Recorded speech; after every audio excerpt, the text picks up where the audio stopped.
কোনো তদন্ত নাই, আমার বিরুদ্ধে অসংখ্য অভিযোগ। আজকে আমাদের বাংলাদেশে গত 15.5 বছর যাদের বিরুদ্ধে অভিযোগ করা হয়েছে, ফাঁসির সরকার কোনো তদন্ত করা ছাড়াই তাদেরকে জেলখানায় ঢুকাইছে। জোরে কোন কথা বলেন? কোনো তদন্ত নাই, আমার বিরুদ্ধে অসংখ্য অভিযোগ, অসংখ্য অভিযোগ।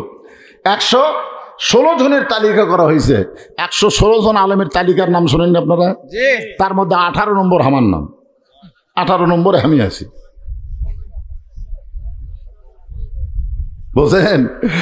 আমার এলাকার চোরেরা বলে, হুজুর আমরাই শান্তিতে আছি, আপনার এত কষ্ট। হুজুর আপনার এত কষ্ট। চোরেরা বলতেছে আমাদের বাড়ি বাদ দিয়ে পুলিশ আপনার বাড়ি ধরে, ব্যাপার কি? একটা চোরে আমাকে সান্ত্বনা দেয়, হুজুর এই বিপদ বেশি দিন থাকবি না হুজুর। চোর আমাকে সান্ত্বনা দিচ্ছে, পুলিশ হক খোঁজে না, হামাক খোঁজে। অভিযোগ কি? আমার বিরুদ্ধে অভিযোগ হলো আমি 2007 সালে ওয়াজ করেছি, চোরও যা পুলিশও তাই, চোর চুরি করে পুলিশ চাঁদা খায়। শোনেননি আপনারা? আমার শোনেননি? আয় আয় পুলিশেরা খেপে আগুন হয়ে গেছে। কে রে? চোরও যা পুলিশও তাই। আপনারা বলেন তো, 2024 সালে ছাত্র জনতাকে পুলিশেরা গুলি করে হত্যা করেছে। 7 সালের ওয়াজ ঠিক না ভুল? ধরে বলেন ঠিক না ভুল? এ হাউন আঙ্কেল, হাউন আঙ্কেল, এক পিস কি বেটি সাওয়াল কইছে হাউন আঙ্কেল। সেই শালা হাউন আঙ্কেল এই কত টাকা কামাই করছে আপনারা জানেন? আমি ওয়াজ করলাম 7 সালে, আর সেটা 24 সালে ধরা পড়লো। কিন্তু আমাকে আর আগেই ধরলো, তদন্ত ছাড়া। ধরে কন কি ছাড়া? আমি ওয়াজ করেছি 2008 সালে, শেখ হাসিনা ফকুন্নি, খালেদা জিয়া ফকুন্নি। শোনেননি? ওয়াজের মধ্যে শোনেননি? শেখ হাসিনা আমি কিন্তু কইনি, আপনারাই খুঁজছেন, ওই ওয়াজের মধ্যেও আছে, অথচ আমাকে ধরে নিয়ে গেল। আমি ওয়াজ করছিলাম 2 নেতা কোলাকুলি করবার যায়, 2 নেতার পেট এত বড়, পেটে পেট লাগে, বুকের সঙ্গে বুক লাগে না, মনে হয় নেতার পেটে 10 মাসের বাচ্চা আছে। এ ওয়াজ কে করছে? আমি করছি ভাই। এইগুলা তদন্ত না করে আমার গ্রেফতার। আগামীতে যদি কোরআনের শাসন চালু হয়, যাকে ক্ষমতার চেয়ার দেওয়া হবে, ক্ষমতার মালিককে আল্লাহ। কোনো মানুষ কিন্তু ক্ষমতার মালিক না। আমরা দীর্ঘ 15 বছর শিরক করেছি আল্লাহর ক্ষমতার সাথে। আমরা বলেছি আওয়ামী লীগ ক্ষমতায় আছে, আওয়ামী লীগ ক্ষমতায়, আওয়ামী লীগ ক্ষমতায় আছে। তাহলে আওয়ামী লীগ ক্ষমতায় থাকলে পলালো কেন? এতদিন যে আপনারা বলেছেন আগামীতে ক্ষমতায় কে যাবে, এ শাস্ত্রালে বসে কিন্তু এই গল্প হয়। তখন বলতেছে বিএনপি, তখন একজন বলতেছে ফখরুল ইসলাম আলমগীর, যে পাগলামি শুরু করছে, যারে তারে মারতেছে। তোর এখন ঠিক কিনা? এটা কি আগেকার দিন আছে ভাই? সব কিছু ক্যামেরা বন্দী হয়ে মানুষের সামনে তুলে ধরে। তোর এখন ঠিক কিনা? বর্তমানে শহীদ জিয়ার বিএনপি, খালেদা জিয়ার বিএনপি আর নাই। বিএনপির সামনে বালু ট্রাক দিয়া ওই বিএনপি মরে গেছে। এরকম বলি যে আগামীতে ক্ষমতায় কে যাবে? আমরা বলবো ক্ষমতায় কেউ যাবে না, আল্লাহ যাকে নিয়ে যাবে সেই যাবে। জোরে কোন কথা ঠিক কিনা? কারণ ক্ষমতার মালিককে আরো জোরে জোরসে বলেন, তাবারাকাল্লাযী বিয়াদিহিল মুলকু ওয়া হুয়া আলা কুল্লি শাইইন কাদির। গোটা পৃথিবীর রাজত্ব, কর্তৃত্ব, মালিকানা কার হাতে? সমস্ত ক্ষমতার মালিককে মাশাআল্লাহ। তুইজ্জু মান তাশা ওয়া তুযিল্লু মান তাশা বিয়াদিকাল খায়র ইন্নাকা আলা কুল্লি শাইইন কাদির। প্রত্যেকটা বিষয়ের উপরে একমাত্র ক্ষমতা কার? তাহলে ক্ষমতার চেয়ার যদি কোনো ভালো মানুষকে দেওয়া হয়, ওই ভালো মানুষ চেয়ারে বসার সাথে সাথেই প্রথম যে আইন করবে সে আইনটা হলো আল্লাযীনা ইম্মাক্কান্নাহুম ফিল আরদ আকামুস সালাত, নামাজ কায়েম করো। নামাজ কায়েমের বিল যদি একবার পাস হয়ে যায়, তখন সরকার কি রাস্তার নামাজ পড়াবে? এজন্যে প্রত্যেকটা এলাকায় সরকারি খরচে ওই প্রাইমারি হাই স্কুল নির্মাণ করার আগে একটা মসজিদ নির্মাণ করা লাগবে। যেরকম ঠিক কিনা? আজকে দেখেন 4 তলা 3 তলা হাই স্কুল আছে না নাই? কলেজ আছে না নাই? মানুষের আইন চলে বলি তো এগুলো আগে নির্মাণ হয়। আল্লাহর আইন চললে আগে আল্লাহর ঘর নির্মাণ হবে। কিন্তু যতদিন আল্লাহর আইন চালু না হবে ততদিন ভিক্ষা করা লাগবে। নিজের ঘরে জানলা আছে, নিজের ঘরে দরজা আছে, আল্লাহর ঘরত নাই। আপনি কেমন মুসলমান? আপনার ঘুম ধরে কেমনে? আমার ঘরের জানলা আছে, দরজা আছে, আল্লাহর ঘরত নাই। আরে আমরা সেই মুসলমান। আসেন আজকে এই মসজিদকে লক্ষ্য রেখেই আমি আপনাদের সামনে আয়াতগুলোর আলোচনা করব। فَلْيَعْبُدُوا رَبَّ هَذَا الْبَيْتِ الَّذِي أَطْعَمَهُم مِّن جُوعٍ وَآمَنَهُم مِّن خَوْفٍ। এখন আপনারা বলেন, এই ঘরের যিনি মালিক তার ইবাদত কোথায় করবেন? বাড়িতে না মসজিদে? আপনার কি আসলে মসজিদে 5 ওয়াক্ত পড়েন না খালি জুমার দিন? 5 ওয়াক্ত। এতগুলা মানুষের মধ্যে এই সাইডে কথাই কয়নি, এই সাইডটাও কিছু 5 ওয়াক্ত করছে। এত বড় মসজিদ কেন বানাচ্ছেন? বলে ভাই জুমার দিনে লোক আটে না, জুমার দিনে লোক আটে না। এই আয়াতের মধ্য দিয়ে জুমার নামাজের কথা বলা হয় নাই, 5 ওয়াক্ত নামাজের কথা বলা হয়েছে। যে নামাজ সম্পর্কে রাসূল বলেছেন বাইনাল আবদি ওয়াল কুফরি তরকুস সালাত, বান্দা আর কাফেরের মধ্যে পৃথক করার জিনিসটার নামই হলো নামাজ। যারা নামাজ পড়বে তারা হবে আল্লাহর বান্দা, আর যারা পড়বে না তারা হলো কাফের। এটা কি আমার কথা না রাসূলের কথা? এটা কোন হাদিস? বুখারী শরীফের হাদিস। মান তারাকা সালাত মুতাম্মিদান ফাকাত কাফারা। ইচ্ছা করে একটা ওয়াক্ত নামাজ যারা বাদ দিল আল্লাহর সঙ্গে তারা কুফরি করলো।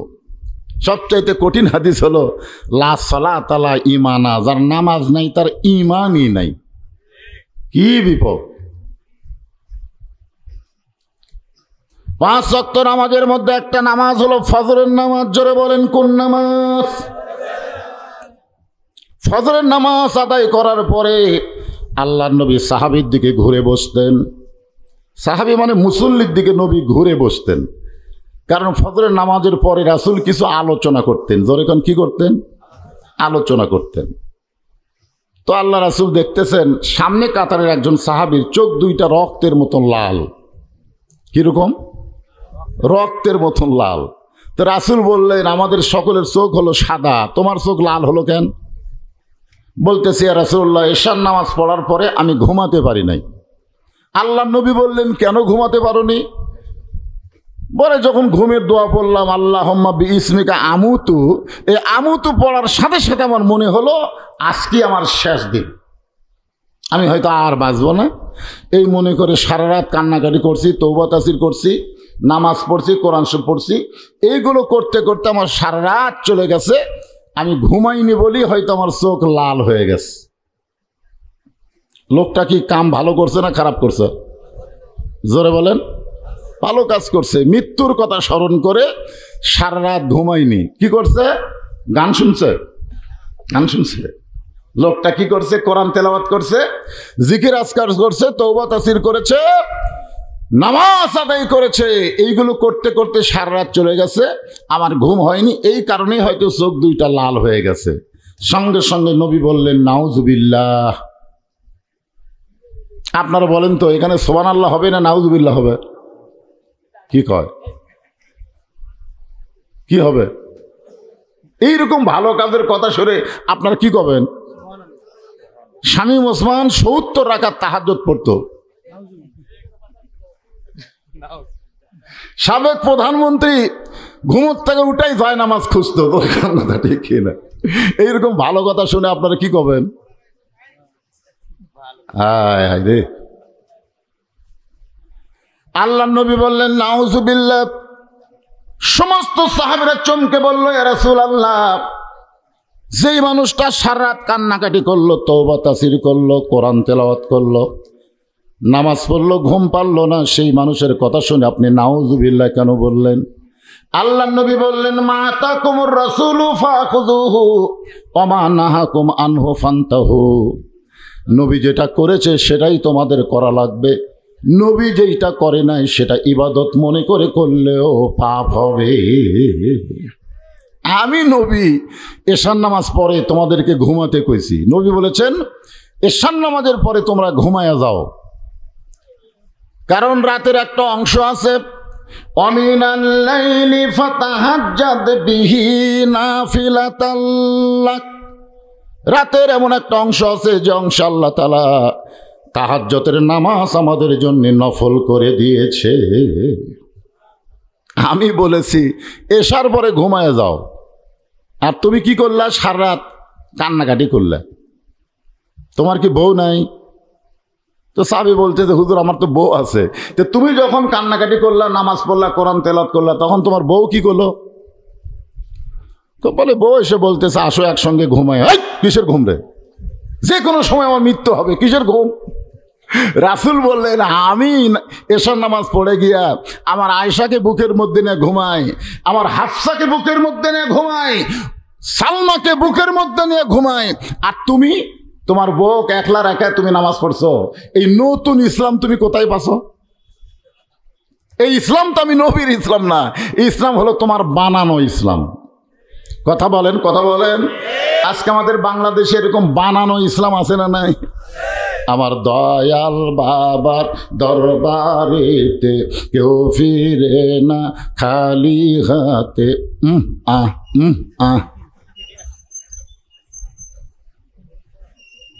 আল্লাহরে ধন্য বীরে দিয়া, আল্লাহ আছে গায়েব হইয়া, নবীর ধন খাজানিয়া শুয়া আছে আজমিরে, কেউ ফিরে না খালি হাতে খাজারে তোর দরবারে। একজন নাউজুবিল্লাহ করছে, ওর ইমান আছে, বাদ বাকি মুখ বন্ধ করাছেন কেন? কেউ ফিরে না খালি হাতে আল্লাহ তোমার দরবারে। জোরে কোন কথা ঠিক কিনা? আল্লাহর জায়গায় যারা খাজা লাগাইলো, বুঝতে হবে এটা নবীর ইসলাম না, এটা হলো বানানো ইসলাম। জোরে কোন ঠিক? আপনারা কোন ইসলামের মধ্যে থাকবেন? বানানো? বাংলাদেশে আল্লাহর ইসলাম কার মাধ্যমে পাচ্ছেন? আল্লাহ বলতেছেন কুল, হে রাসূল আপনি বলেন, ইন কুনতুম তুহিব্বুনাল্লাহ ফাত্তাবিউনি। সকলে একটু আমার সঙ্গে ছেলেবেলায় তোমরা একটু গুনগুন করে গাবা। উপায় নাই রে, উপায় নাই রে, উপায় নাই, নবী বিনে আল্লাহ পাওয়ার উপায় নাই। আপনারা বলেন না কেন? এই গান গাইলে সওয়াব হবি তো। এটা কি সেই গান? আমি যে আয়াতে কারিমা পড়লাম না, তারই বাংলা। উপায় নাই রে, উপায় নাই রে, উপায় নাই, নবী বিনে আল্লাহ পাওয়ার উপায়। এই যে আয়াতে কারিমা বললাম, ইন কুনতুম তুহিব্বুনাল্লাহা ফাত্তাবিউনি, যদি আল্লাহকে পাওয়ার চাই, নবীকে ইত্তেবা করা ছাড়া পাওয়ার কোনো রাস্তা, তাহলে এইটাই তো গানের মাধ্যমে বলবেন। উপায় নাই রে, উপায় নাই রে, উপায় নাই, নবী বিনে আল্লাহ পাওয়ার উপায় নাই। আল্লাহ নবী ফজরের নামাজ পড়ে সাহাবীর দিকে মুখ ঘুরে যখন বসলেন, এমন সময় 3 নম্বর সাহাবী, জোরে বলেন কয় নম্বর? 3 নম্বরের নাম কি? হ্যাঁ, এটা মুখস্থ রাখা লাগবে, এই জন্য আমি 10 জনের নাম বললাম, আবু বকর, ওমর, ওসমান। তাহলে 3 নম্বর তালিকায় কার নাম? আরো জোরে। ওসমান গনি সালাম দিয়ে বললেন, এ রাসূলুল্লাহ, আপনার একজন মহব্বতের সাহাবী, নাম হলো তার তালহা। তালহার সংখ্যার দিক দেওয়া হলো 7 নম্বর। জোরে বলেন কয় নম্বর? যে 10 জনকে জান্নাতের সার্টিফিকেট দেওয়া হয়েছে, তার মধ্যে 3 নম্বর হলো ওসমান আর 7 নম্বর হলো তালহা। ওসমান গনি বলতেছে, ইয়া রাসূলুল্লাহ, আপনার মহব্বতের সাহাবী তালহা ফজরের সালাম ফিরালেই বাড়ির দিকে দৌড় দেয়। আজকে কয়েকদিন হলো আমি দেখতেছি আপনি যেই মাত্র সালাম ফিরেন সঙ্গে সঙ্গে বাড়ির দিকে দৌড় দেয়। আপনি যে ফজরের পরে এত সুন্দর আলোচনা করেন, সে আলোচনা শোনা বাদ দিয়ে বাড়ির দিকে দৌড় দেয়। আপনাদের কাছে আমি প্রশ্ন করি, মসজিদ ভালো না বাড়ি ভালো? এ কথা কন না কেন? তাহলে জুমার নামাজের দিন এত তাড়াতাড়ি মসজিদ থেকে বের হয়ে কোথায় যান আপনারা? যখন আপনি মসজিদে ঢুকলেন তখন একটা দোয়া পড়েননি, আল্লাহুম্মা আফতাহ লি আবওয়াবা রহমাতিক? আপনি কার মধ্যে ঢুকলেন? এই আপনি দরজা দিয়ে কার মধ্যে ঢুকলেন? যেই ঘরের মধ্যে অবারিত রহমত আল্লাহর বর্ষণ হয়, সেই ঘরের মধ্যে আপনি ঢোকার পরে বার হওয়ার সময় এত ছটফট করেন কেন? পুরানা স্যান্ডেল থুয়ে নতুন পাঁচ দিয়ে চলে গেছে, মানে পাও দেওয়ার সময়ও খেয়াল করেনি কাঠটা পাঁচ দিচ্ছে। রাস্তার মধ্যে ধরা পড়লে বলছে, ভাই বদল হচ্ছে, ভাই বদল হচ্ছে, ভাই এর বদলের একটা সিস্টেম নাই। তুই তো কোনোদিন নতুন থুয়া পুরাতন পাওয়ার দিলি না, তার মানে বোঝা গেল ওই বদল করেনি, চুরি করিছে। তোর এখন কথা ঠিক কিনা? জুমার দিনে শেষে এসে আগে যারা মসজিদ থেকে বের হয়ে যায় এরা আর যাই হোক নামাজি না, এরা হলো চোরের দল। জোরে বলেন কার দল? জোরে কোন কার দল? আপনার বলেন তো জুমার দিনের ফরজ কি? জুমার দিনের ফরজ হলো ইযা নুদিয়া লিস-সালাতি মিন ইয়াউমিল জুমআ ফাসআউ ইলা যিকরিল্লাহ। জুমার আজান হওয়ার সঙ্গে সঙ্গে তড়িঘড়ি করে জোরে জোরে কার ঘরে যাওয়া লাগবে? আরো জোরে বলেন। আপনারা কখন আসেন?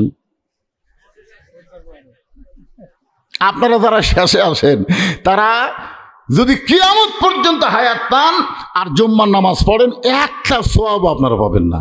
কারণ প্রত্যেক দিন আল্লাহর কোরআনের হুকুমকে আপনি অমান্য করতেছেন। জোরে কোন কথা কন না কেন? কথা বলা লাগবে তো।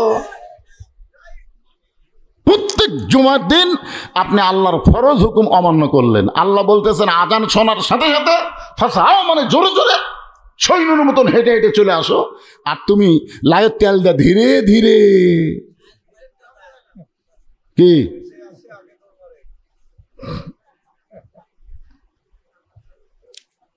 কষ্ট পাচ্ছেন? কারণ মসজিদের উন্নয়ন বলতে কি বুঝতেছেন? খালি মসজিদের দরজা জানলা টাইলস হলে তো কাম হবে না, মসজিদে মুসল্লি থাকা লাগবে। জোরে কোন কথা ঠিক কিনা? বিশাল মসজিদ, হুজুর চলেন হুজুর একবার দেখেন। তোর এত বড় মসজিদ থেকে লাভ কিরে? ফজর কয়জন হয়? আর কথা কয় না। যে আমাকে মসজিদ দেখাবার চাই ওই একাত মাস হলে ফজরের নামাজই মসজিদে পড়েনি। فَلْيَعْبُدُوا رَبَّ هَذَا الْبَيْتِ الَّذِي أَطْعَمَهُم مِّن جُوعٍ وَآمَنَهُم مِّن خَوْفٍ। ওসমান গনি বললেন, হুজুর কয়েকদিন আপনি যেই মাত্র ফজরের সালাম ফেরেন সঙ্গে সঙ্গে তালহা বের হয়ে বাড়ির দিকে দৌড় দেয়। আমি প্রথম দিন দেখেছি কিছুই বলি নাই, আমি দ্বিতীয় দিন দেখেছি কিছুই বলি নাই, আজকে তৃতীয় দিন দেখে আপনার কাছে নালিশ জানাই। সঙ্গে সঙ্গে রাসূল বলেন, ওসমান তুমি আমার তালহার ব্যাপারে অভিযোগ করলেই আমি তোমার অভিযোগকে গ্রহণ করতে পারি না, আগে তদন্ত করে দেখা লাগবে তোমার কথা ঠিক কিনা। আপনারা বলেন তো, যিনি অভিযোগ করেছে তিনি কয় নম্বর? 3 নম্বর সাহাবী মিছা কথা কইছে। তারপরেও রাসূল বলতেছে তুমি অভিযোগ করলেই তোমার অভিযোগ গ্রহণ করা হবে না, আগে তদন্ত করে দেখা লাগবে তোমার অভিযোগ সঠিক কিনা। আল্লাহ রাসূল তো বলতে পারতেন, ওসমান তুমি 3 নম্বর মানুষ, তুমি আমার ডবল জামাই, তোমার অভিযোগ সত্য। কিন্তু আল্লাহ রাসূল বলেন, ওসমান তুমি অভিযোগ করলেই হবে না, আগে তদন্ত করে দেখতে হবে তোমার অভিযোগ সঠিক কিনা। এখন আপনারা বলেন ইসলামে তদন্ত আছে না নাই? জোরে কোন আছে না নাই? কারা মুসলমান কারা বেঈমান আজান দিলেই বোঝা যায়। আজান দিলেই বোঝা যায়। ইসলামের তদন্ত হলো আজান দেওয়ার পরে যেই পুরুষ মসজিদে যায় না, তোমরা যতই তাকে মুসলমান বলো, আল্লাহর ইসলাম তাদেরকে মুসলমান কয় না। জোরে কোন ঠিক কিনা? এই ছেলেরা, এই আমি শুনলাম এলাকার মধ্যে নাকি মদের আসক্ত কিছু যুবক আছে, মদের আসক্ত, গাঁজা খায়, হিরোইন খায়, ফেন্সিডিল খায়। আজকে দেরি করো, আয় আয় রে।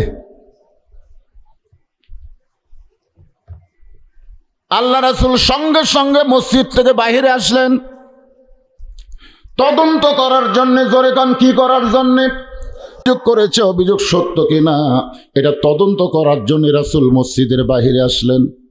নবী তাকায় দেখে প্রত্যেকটা সাহাবী মসজিদের মধ্যে দাঁড়িয়ে আছে, প্রত্যেকটা সাহাবী দাঁড়িয়ে আছে। আল্লাহর নবী বললেন, সাহাবীরা, আমি ওসমান গনির অভিযোগ অনুযায়ী তালহাকে তদন্ত করতে চাই, তোমরা কি আমার সঙ্গে যাবে? সাহাবীরা বললেন, হুজুর আপনি যদি হুকুম দেন আমাদের কোনো আপত্তি। রাসূল বুঝাইলেন, একজনের তদন্ত চলবে না, তদন্ত হবে সর্বদলীয়। জোরে বলেন কথা ঠিক কি না?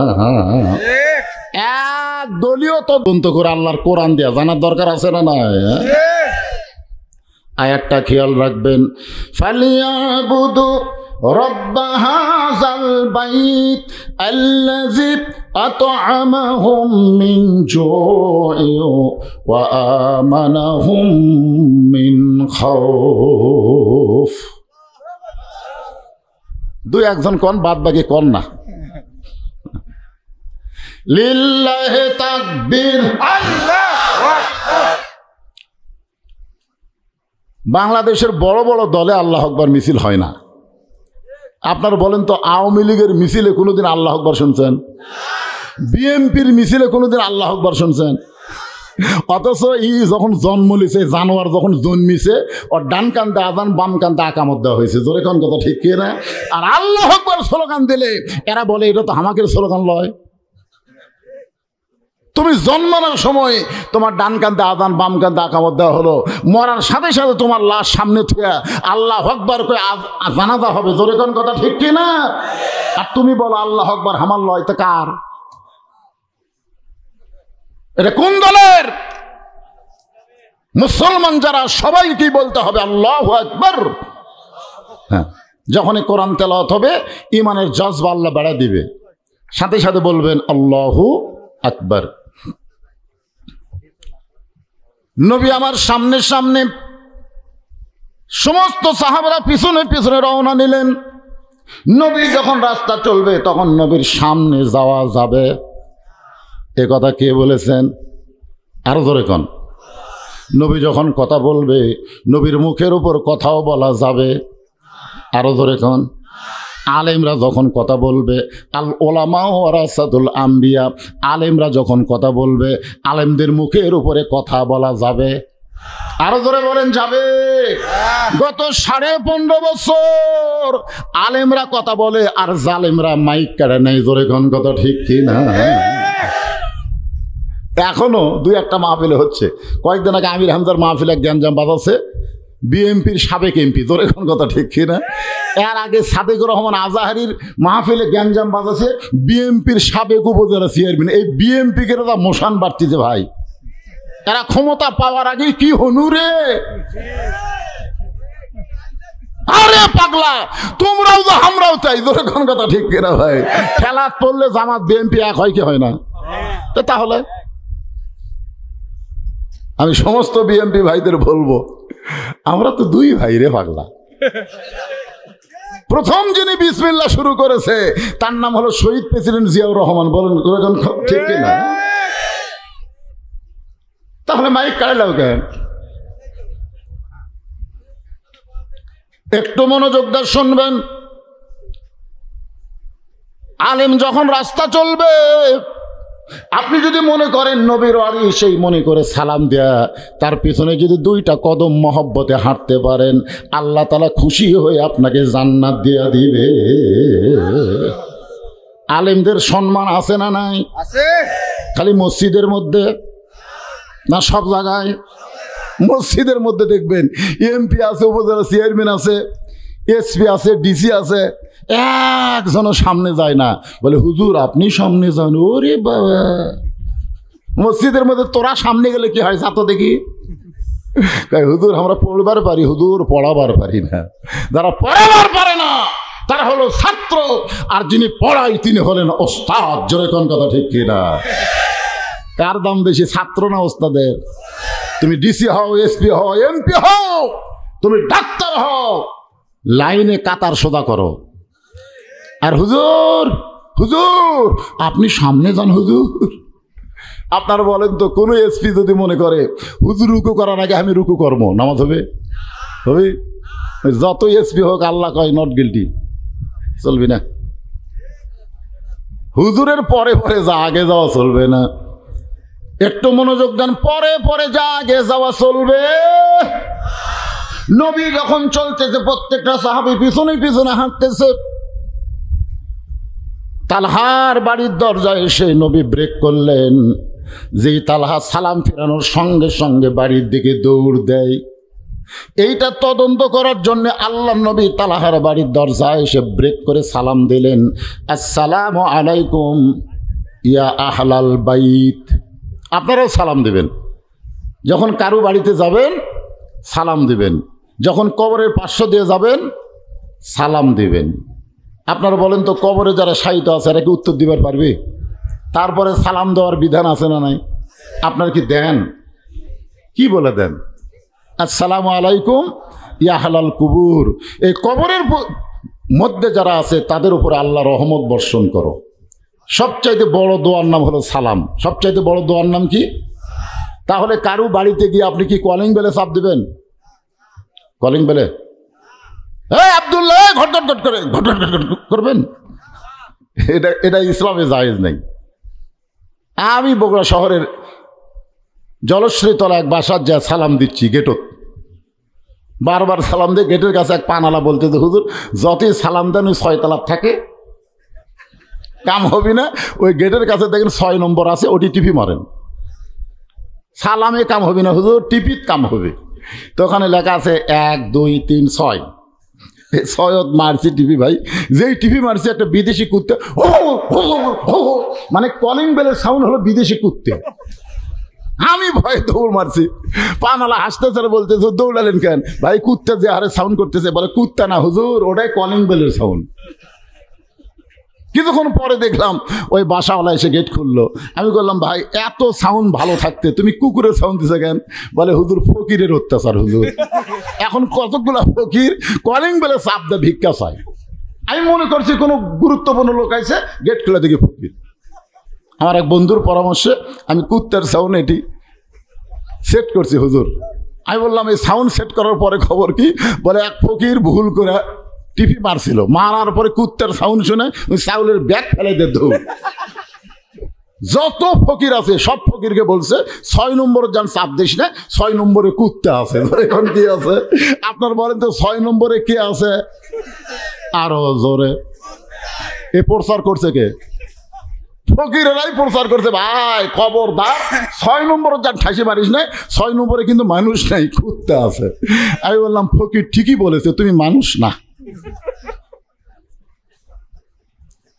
আল্লাহ নবীর সুন্নত হলো আসসালামু আলাইকুম ইয়া আহলাল বাইত। যেই মাত্র নবী সালাম দিয়েছে, সঙ্গে সঙ্গে তালহা বাড়ির মধ্য থেকে বলতেছে, ওয়া আলাইকুম আসসালাম ইয়া রাসূলুল্লাহ। নবী আবার সালাম দিলেন। সঙ্গে সঙ্গে তালহা বললেন, ওয়া আলাইকুম আসসালাম। 3বার সালাম দেওয়ার পরে নবী বললেন, তালহা। সঙ্গে সঙ্গে তালহা বললেন, লব্বাইক ইয়া রাসূলুল্লাহ। কয়বার সালাম দিছে? 3বার সালাম দিয়ে ডাক দিলেন, তালহা। তালহা বলতেছে, লব্বাইক ইয়া রাসূলুল্লাহ। নবী কিছুক্ষণ দেরি করলেন, কারণ তালহা এসে তো দরজা খোলা লাগবে। দরজা খোলার পরে কথা হবে, কিন্তু না, দরজা খোলে না। আল্লাহ নবী আবার ডাক দিলেন, তালহা। তালহা বাড়ির মধ্য থেকে বলতেছে, লব্বাইক ইয়া রাসূলুল্লাহ। কিন্তু তালহা দরজা খোলে না। নবী আবার ডাক দিলেন, তালহা। তালহা করুণ স্বরে বলতেছে, লব্বাইক ইয়া রাসূলুল্লাহ। উমর ফারুক বলে, ইয়া রাসূলুল্লাহ, আপনার তালহা বেয়াদব হয়ে গেছে,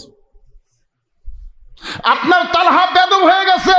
আপনি 3 বার সালাম দিলেন, 3 বার তালহা বলে ডাকলেন, এখন পর্যন্ত তালহা দরজা খোলে না, নিশ্চয়ই তালহা বেয়াদব হয়ে গেছে। আল্লাহ রাসূল বলেন, ওমর, তদন্ত করতে এসেছো, তদন্ত করতে এসেছো, না জানাই কি করো না, মন্তব্য করো না। আগে জানো, তারপরে মন্তব্য করো। তদন্ত করতে এসে তদন্ত না করে মন্তব্য করা যাবে? কেবল আমরা দরজাতে আসি, এখন পর্যন্ত বাড়িতে কি জন্য ফজর পড়ে দৌড় দেয়, এটা না জানার আগে তো তদন্তের রিপোর্ট দেওয়া যাবে না, আগে জানা লাগবে। যেই বলছে, ওমর, আমার তালহা ব্যাপারে এমন মন্তব্য করো না। হযরত ওমর যেমন ছিলেন গরম, তার চাইতে বেশি আবার ছিলেন নরম। ওমর ফারুকের জীবনে পড়ে দেখবেন, ওমর ফারুক কি সবসময় গরম? যেরকম সবসময় গরম, তিনি যেমন ছিলেন গরম, তার চাইতে বেশি আবার ছিলেন নরম। সঙ্গে সঙ্গে ওমর ফারুক চিন্তা করলো, যদি কোনো বেয়াদবি হয় দরকার নাই। ওমর ফারুক আল্লাহর নবীর কাছ থেকে তালহা লব্বাইক বলে, দরজা খোলে না। তালহার বাড়ি একটু ঘুরে ঘুরে দেখা লাগবে, যেই বাড়ির মহব্বতে সালাম ফিরালি বাড়ির দিকে দৌড়াই, এই বাড়ির মধ্যে এমন কি আছে, আল্লাহর ঘরের চাইতেই বাড়ির প্রতি তার মহব্বত বেশি কেন হলো? এটা দেখার জন্য হযরত ওমর তালহার বাড়ির চারিধার ঘুরতেছে।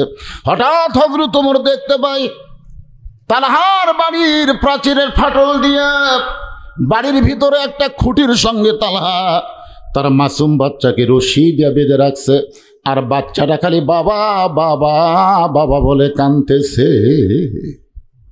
ওমর ফারুক আশ্চর্য হয়ে গেল।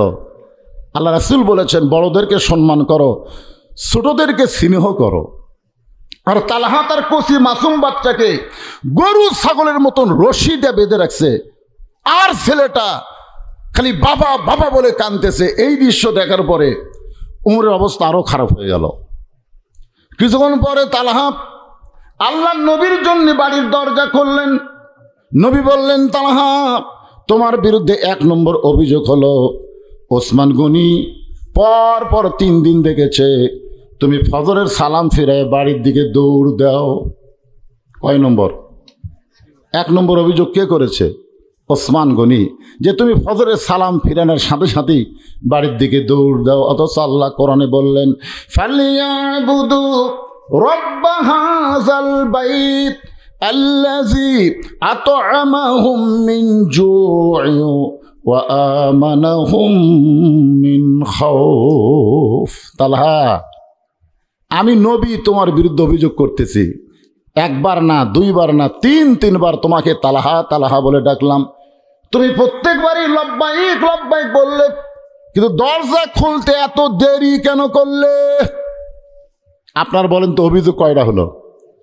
1 নম্বর অভিযোগ কে করছে? ওসমান গনি, সালাম ফিরাই বাড়ির দিকে কেন দৌড় দাও। 2 নম্বর অভিযোগ আল্লাহ নবী করে বলতেছেন, দরজা খুলতে এত দেরি কেন করলে?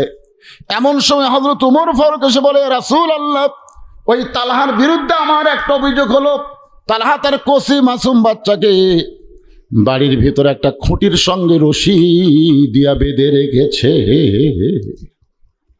আপনার বলেন তো অভিযোগ বাড়তেছে না কমতেছে? কয়টা হলো? সঙ্গে সঙ্গে আমার দাঁড়ানো নবী বসে পড়লেন। আল্লাহ রাসূল বসে পড়ে বললেন, তালহা, এসেছিলাম একটা অভিযোগের ভিত্তিতে তদন্ত করতে এসেছিলাম, কিন্তু তদন্ত করতে এসে তোমার বিরুদ্ধে 3টা অভিযোগ জমা হলো। জোরে কোন কথা ঠিক কিনা? আপনার বলেন তো অভিযোগ ছিল কয়টা? আসার পরে আরো বাড়লো কয়টা? মারাত্মক মারাত্মক অভিযোগ হলো, তুমি তোমার কচি মাসুম বাচ্চাকে খুঁটির সঙ্গে বেঁধে রাখছো। আমি রাসূল বলেছি ছোটদেরকে তোমরা স্নেহ করবা। কেমন স্নেহ? আল্লাহ রাসূল জোহরের নামাজের ফরজ কয় রাকাত? জোরে বলেন। প্রথম রাকাতের সেজদা 3 বার সুবহান রাব্বিয়াল আলা, 3 বার সেজদা থেকে মাথা তুললেন। দ্বিতীয় সেজদা যেই গেলেন 100 বার সুবহান রাব্বিয়াল আলা বলার পরও নবী সেজদা তোলেন না। সাহাবীরা চিন্তায় পড়ে গেল, কে রে, নবী কি ঘুম আসলো নাকি? কিন্তু মাথা তুলে যে দেখবে এটা হচ্ছে না, কারণ আল্লাহ রাসূল যা করবে আমাদেরকে তাই করা লাগবে। যেরকম ঠিক কিনা? তো নবীর সেজদাত আছে, আমরা মাথা তুলে ভুল কি মারব? অনেক লম্বা সময় হয়ে গেল, তারপরে নবী সেজদা থেকে মাথা তুললেন, 2 রাকাত নামাজ শেষ করলেন, 3 রাকাত করলেন, 4 রাকাত করে যখন সালাম ফিরাইলেন, সর্বপ্রথম ওমর ফারুক দাঁড়িয়ে বলে, রাসূলুল্লাহ আমার বেয়াদবি নিবেন না, প্রথম রাকাতের প্রথম সেজদা 3 বার সুবহান রাব্বিয়াল আলা, কিন্তু দ্বিতীয় সেজদা এত লম্বা হলো কেন জানতে চাই। রাসূল বললেন, সাহাবীরা রে, আমি যখন দ্বিতীয় সেজদা দিয়েছি, কোন সময় হাসান হোসেন এসে আমার পিঠে চড়েছে। ওরা 2 ভাই খালি সুযোগ দিয়েছিল যে না খালি হাসান হোসেনের কাছে সেজদা, না খালি উপর হলি কাম। ওরা 2 ভাই লাফ দিয়ে নানার পিঠে চড়ে বলতে, চল ঘোড়া চল। আল্লাহ নবী বলেন, সাহাবীরা রে, আমি সেজদারত অবস্থায় হাসান হোসেনকে পিঠ থেকে নামাবার চাই, কিন্তু নামাজের মালিক আল্লাহ বলে, হাবিব এরা 2 ভাই যতক্ষণ আপনার পিঠে থাকবে ততক্ষণ সেজদা থেকে আপনি মাথা তুলবেন না, কারণ আপনি বলেছেন ছোটদেরকে স্নেহ করা লাগবে। ওরা আপনার ভালোবাসা পাওয়ার জন্য আপনাকে ঘোড়া বানাইছে, আমি আল্লাহরও বড় ভালো লাগতেছে। জোরে কান সুবহানাল্লাহ। আপনারা ছোট ছোট বাচ্চাদেরকে মসজিদে তো আসতে দেন না, দেন? যদি একটু ডিস্টার্ব করে, শয়তানের একটা শয়তান। আজকে যারা মসজিদে দুষ্টামি করতেছে, আগামী দিন হবে তারা সামনে কাতারের মুসল্লি। জোরে কান ঠিক কিনা? আরে আপনি তো ওই বয়সে মসজিদে আসেন নাই, এরা আসতেছে, এদেরকে তাড়ানো যাবে না বাজান। আমরা মক্কা মদিনাত গিয়ে দেখছি অনেক বাচ্চারা মসজিদের মধ্যে বল খেলে। মসজিদের মধ্যে কি খেলে? বল খেলতেছে। মসজিদের এক সাইডে ফাঁকা, বল খেলতেছে। আমাদের এলাকার মৌলবি হলে থাপড়ালো, ফতুয়া দিল, অথচ ওখানে কেউ ফতুয়া দেয় না। ওই বাচ্চাদের খেলা দেখে তারা আরো উৎসাহ দেয়। সুবহানাল্লাহ বলেন। কারণ ছোটদেরকে স্নেহ করা লাগবে, বড়দেরকে সম্মান করা লাগবে। একটু মনোযোগ দিয়ে শোনেন। আল্লাহ নবী মাটিতে বসে বললেন, তালহা সর্বসাকুল্যে তোমার বিরুদ্ধে 3টা অভিযোগ জমা পড়েছে। 1 নম্বর অভিযোগ হলো আমি ফজরের সালাম ফেরালেই তুমি বাড়ির দিকে দৌড় দাও। 2 নম্বর অভিযোগ হলো আমি নবী 3বার তোমাকে ডাকলাম, দরজা খুলতে এত দেরি কেন করলে? ওমর ফারুক বলে, তোমার কসি মাসুম বাচ্চাকে তুমি রশি দিয়া খুঁটির সঙ্গে বেঁধে রাখছো। তালহা বলতেছে, ইয়া রাসূলুল্লাহ এই অভিযোগগুলো যদি আপনি আমার কাছ থেকে শুনতে চান তাহলে আমি বলতে পারি। রাসূল বলেন, অবশ্যই বলতে হবে।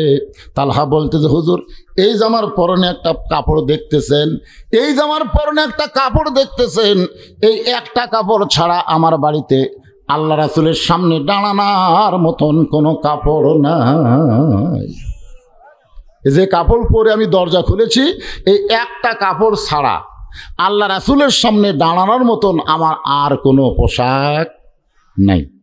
আপনার বলেন তো, আল্লাহ রাসূলের সামনে দাঁড়ানোর পোশাক কেমন? আপনারা যে মসজিদে যান না, কোন পোশাক পরে? ভালো পোশাক পরেন? এমন লুঙ্গি পরছে, ঠিক না বরাবর শার্ট, রুকুর থেকে সেজদাত গেছে, দ্বিতীয় কাতারের মুসল্লির কেবলাই পরিবর্তন হচ্ছে। কারণ সেজদাত যেই গেছে, ওর পিছনে যন্ত্রটা পিছন থেকে সে টোপলার মতন দেখে। এমন পোশাক পরবেন, আপনার যদি লুঙ্গির উপর একটা পাঞ্জাবি থাকতো, ওই পাঞ্জাবির অংশ আপনার পিছনটা ঢেকে দিত। জোরে কোন কথা, ঠিক কথা বলেন না কেন? হ্যাঁ, কি এমন এক গেঞ্জি গাওতে ফুল প্যান্ট, স্কিন প্যান্ট নাম দিছে। রুকুর থেকে সেজদাত গেছে, পিছনে টেবা হচ্ছে, টেবা। এই জন্য কোরআনে বলা হয়েছে লেবাসুত তাকওয়া, যেই পোশাক পরলে তোমার ভিতরে তাকওয়া বৃদ্ধি পায়, এমন পোশাক ইসলাম বৈধ করেছে। জোরে কোন ঠিক কিনা মুসলমান? আপনি কি মনে করেন পুলিশের পোশাক দেখলে পুলিশ চেনা যায় না? আর্মির পোশাক দেখলে আর্মি চেনা যায় না? র্যাবের পোশাক দেখলে র্যাব চেনা যায় না? তা আপনি কি মনে করছেন মুসলমান চেনার একটা পোশাক আছে না নাই? কোথায়?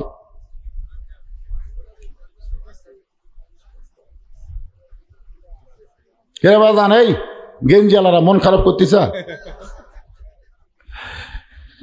আল্লাহ, আমি দেখছি ভাই কোরআনের বহু মাহফিলে যদি আপনি করুণ কোনো কাহিনী কন, মানুষ পাগলের মতন শোনে, ফাতেমার কাহিনী, হাসান হোসেনের কাহিনী, কিন্তু নামাজের কথা বললেই খালি মাথা চুলকায়। এখানে অনেক আল্লাহর বান্দা আছে যারা মাগরিব এশার নামাজ পড়েনি, ও শুনতেছে নাই? আপনি এটা কেমনে চিন্তা করেন যে নামাজ না পড়ে ওয়াজ শোনে? এটা কেমনে চিন্তা করেন? আপনি কি বলতে পারেন যে ফজরের নামাজ পর্যন্ত আপনি আজানের সাথে কন্টাক্ট আছে? আছে আছে নাকি যে ফজর পর্যন্ত আমি বাঁচবই? তাহলে আপনি নামাজ বাদ দেওয়া শুনতেছেন, ফজর আগে যদি আপনি মরে যান। এই নামাজের কথা বললেই গাও চুলকায়, মাথা চুলকায়। কি মন খারাপ করতেছেন? মসজিদের উন্নয়ন করবে মাহফিল, একটু মনোযোগ দিয়ে শোনা লাগবে। তালহা বলতেছে, রাসূলুল্লাহ, এই একটি মাত্র কাপড় ছাড়া আমার বাড়িতে আর কোনো কাপড় নাই যে কাপড় পরে আল্লাহ নবীর সামনে দাঁড়ানো যায়। হুজুর, আমি একটা মাটির গর্ত করেছি, আমি একটা মাটির গর্ত করে যেমন তেমন কাপড় আমার বউকে ওই গর্তের মধ্যে নামায় দিয়া আমি আপনার পিছনে ফজরে নামাজ পড়তে যাই। কারণ আপনি বলেছেন আজান শোনার পরে কোনো পুরুষ মানুষ যদি বাড়িতে নামাজ পড়ে, মেয়ে মানুষের ব্যাপারে এত তাগিদ দেওয়া হয়নি, পুরুষ মানুষ, জোরে কোন কি মানুষ? আজান শোনার পরে কোন পুরুষ মানুষ যদি বাড়িতে নামাজ পড়ে, এটা কোন নামাজ? নফল সুন্নত না, এটা হলো 17 রাকাত। জোরে বলেন কয় রাকাত? একেবারে 17 বোঝেন না? ফজরের 2 রাকাত। জোরে কোন ফজরের কয় রাকাত? জোহরের কয় রাকাত? আসরের কয় রাকাত? মাগরিবের কয় রাকাত? দেখেন যারা বলতেছে না আর নামাজই পড়ে না, রাকাত কেমনি কবি? পিসা বাসা মরিচকে কয়, তোর বাড়িতে আমি খাবো না, তুই নামাজ পড়িস? হুজুর পড়ি, হুজুর সব সময় পড়ি। পিছম করছে কে রে? সব সময় নামাজ পড়ে, তার মানে নামাজের তো নির্দিষ্ট সময় আছে, ধরে কোন আছে না নাই? আর পীরের সামনে মুরিদ ভয়ের ঠেলায় কথা সব সময় পড়ি। এই ফজর নামাজ পড়ছিস? কই পড়ছি হুজুর। এই কয় রাকাত পড়ছিস? কই 6 রাকাত। সুন্নত 2, ফরজ 2, ফজর হলো 4, ই 6। এই ঠিক করে কয় রাকাত? 8 রাকাত হুজুর। হুজুর 8 রাকাত। রে সত্যি করে বলতো কয় রাকাত? হুজুর আমার ভুল হয়ে গেছে, 10 রাকাত। হুজুর যত দাম কি দেয় উনি তত রাকাত বাড়ায়। আর বউ জানলার উপর থেকে এইভাবে, মরদ নামাজ তো পড়বে না, আজকে হুজুরের কাছে ধরা খাচ্ছে। এই তখন কয় 10 রাকাত করছি, তাই হুজুর যে গরম, 4 রাকাত কয় পিটন খামো। কি আপনারা রাকাত কোনটা কোন ফরজ কয় রাকাতের আপনারা জানেন না? জানেন? তাহলে ধারাপাতের মতো আমার সঙ্গে একটু বলেন, আল্লাহ খুশি হবে। ফজরের ফরজ হলো 2 রাকাত। জোরে বলেন কয় রাকাত? জোহরের ফরজ কয় রাকাত? আসরের ফরজ কয় রাকাত? মাগরিবের ফরজ কয় রাকাত? এশার ফরজ কয় রাকাত? মাশাআল্লাহ, এটা হলো আল্লাহর সাথে যোগাযোগ করার নম্বর। 2 4 4 3 4। আল্লাহর সাথে বান্দার কোড নম্বর হলো 2 4 4 3 4। একটু মনোযোগ দিয়ে শুনবেন। হুজুর আপনি বলেছেন যখন মসজিদে মুয়াজ্জিন আজান দেয়, ওই আজান শোনার পরে কোনো পুরুষ মানুষের নামাজ বাড়িতে হয় না। যদি কোনো পুরুষ মানুষ ইচ্ছা করে ফরজ নামাজ বাড়িতে পড়ে, রাসূল বলেছেন আমার এত রাগ হয় আমি যেন আগুন দিয়ে বাড়ি পুড়ায় দেই। কিন্তু বাড়ি পোড়ানোর হুকুম দেওয়া হলো না, এই কারণেই ওই বাড়িতে ছোট বাচ্চা আর নারী থাকে। এখন আপনার বলেন, ফরজ নামাজ বাড়িতে পড়লে আল্লাহ খুশি না বেজার? তা আপনারা বাড়িতে পড়েন না? কি পড়েন? আপনি বাড়ির সুন্নত পড়েন, নফল পড়েন, তাহাজ্জুদ পড়েন, কিন্তু ফরজ নামাজ আপনাকে মসজিদে জামাতের সাথে পড়া লাগবে। আপনার বলেন তো, জামাতে নামাজ পড়ার মধ্যে লাভ কি? খালি সোয়াবি আছে আর লাভ নাই। আমি নিজের চোখে দেখছি, ডান পাশে আওয়ামী লীগ, বাম পাশে বিএনপি, আমার দেখা কথা, আর মাঝখানে জামাত ইসলাম। আওয়ামী লীগ ক্ষমতার অহংকারে 4 আঙ্গুল সামনে গেছে, কাতার বাদ দেয় কয় আঙ্গুল সামনে গেছে? আর বিএমপি ভয়ের ঠেলায় 4 আঙ্গুল পিছনে আছে, আর জামাত আছে লেভেল বরাবর। জামাত ইসলাম চিন্তা করে উই গেল সামনে, উই পড়লো পিছনে, অথচ পায়ের গোড়ালির সঙ্গে গোড়ালি মিল করা লাগবে। ধরে কোন কথা ঠিক কি না? এ কথা কন না কেন? তখন জামাত ইসলাম আল্লাহর দিকে খেয়াল করে আওয়ামী লীগে মারছে টান। কাতার চিনিস না? কাতার চিনিস না? 4 আঙ্গুল সামনে গেলে কেন? আপনি বলেন তো আওয়ামী লীগকে রাগ করবে? কথা কন রাগ করবে? রাগ করবে না, কারণ আওয়ামী লীগ জানে এটা আমার দলের কোনো আইন চলবে না, আইন চলবে কার?